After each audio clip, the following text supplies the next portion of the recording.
Thwip, thwip, thwipadelphia, thwip. That was fucking stupid.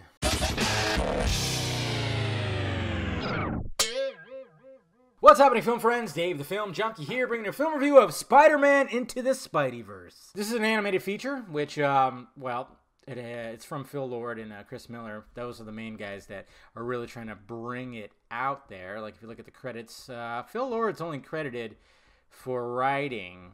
What? I guess Chris Miller's helped produce it, yeah. And it's got 3 different directors, which I could see that because there's just so much craziness that's going on in this movie.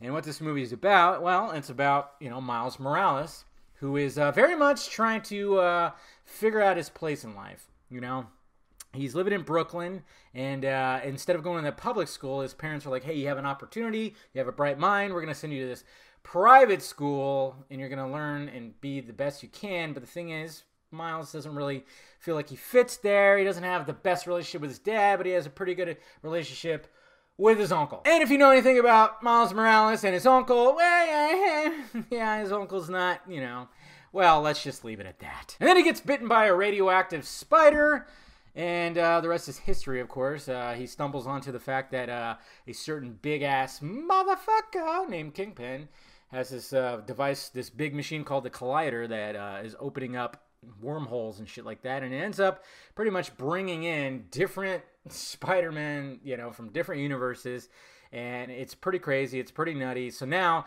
not only does Miles Morales have to do that, he, like he said, he has to find his place now within the Spidey people. So what did I think of Spider-Man Into the Spidey-Verse? You guys already know. I fucking love this movie. I mean, obviously, Raimi's sequel, Spider-Man 2 in 2002, right? Or no, 2000... whatever the fuck it was, 2004 I think it was actually, has yet to be touched when it comes to the live action ones. And a lot of people are going to say like, well, this is animated, so, it doesn't count.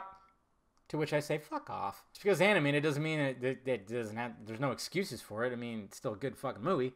After Sony trying to keep their Spider-Men alive and failing with the sequels, and then starting their villain universe with Venom, which, I happened to get a little early copy, and I watched it again the other night, and it made me want to watch this movie again. I actually did a video last year that I said how Sony could do their Spider-Man universe without Peter Parker, and I stated that they should use Miles Morales, and they listened! Okay, maybe not. Because, this movie, of course, they've been making this movie for like the last 3 years, obviously. But, I'm just saying, I thought that was smart. I'm like, if they're going to have Peter Parker over here, then use Miles Morales over here. You'll win some brownie points for the diversity. Just do it, Sony. And they did. And they decided to do it in such a unique way, which is great. This movie just works on all levels when it comes to fleshing out the characters, the humor, the action, the pacing. Oh, I love the pacing.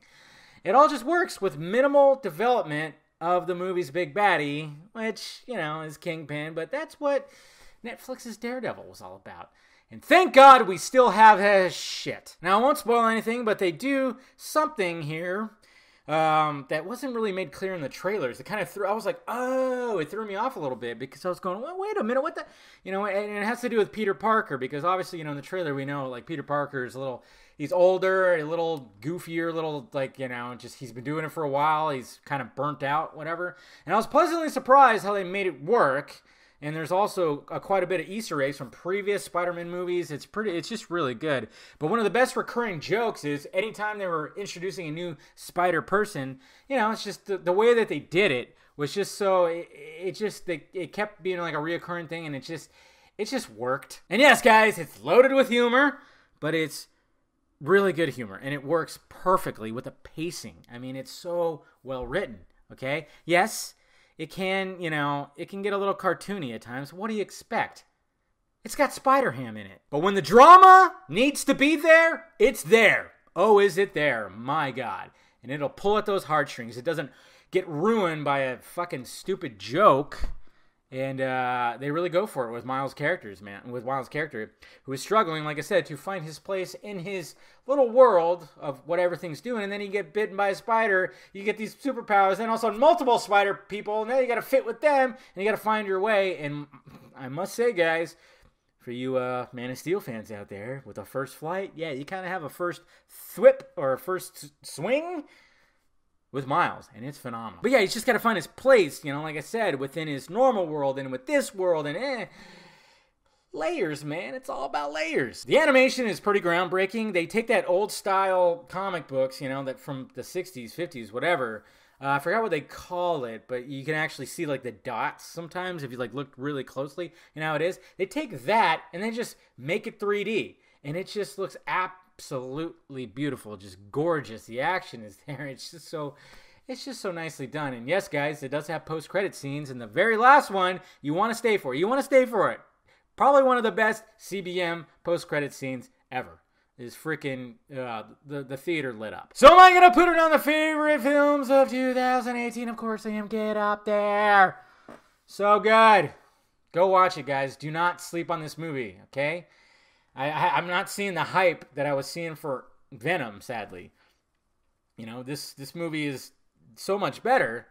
You know, I mean, I'm not trying to shit on Venom, but you guys know I wasn't like a fan of it. And like I said, I watched it the other night, and it just still so many things where I was like, ugh, you know, it just I don't know. There's a lot of things, but don't sleep on this movie. This movie is fantastic. It'll pull at your heartstrings. It'll make you laugh. You'll just be mesmerized by the animation and the visuals that you see here. So please don't. So go check it out, guys. And let me know if you saw it down below in the balls area. If you saw it, what'd you think about it? Hit that like, thumbs up button if you'd be so kind. Subscribe to my channel. Visit filmjunkie.com for all my stuff. Visit the closet for shirts and stickers. And, of course, follow me on that social media stuff. My Instagram, Facebook, Twitter, and Patreon. It's all down there. All right, guys? I want to be Spider-Man. Okay, guys. Talk to you later.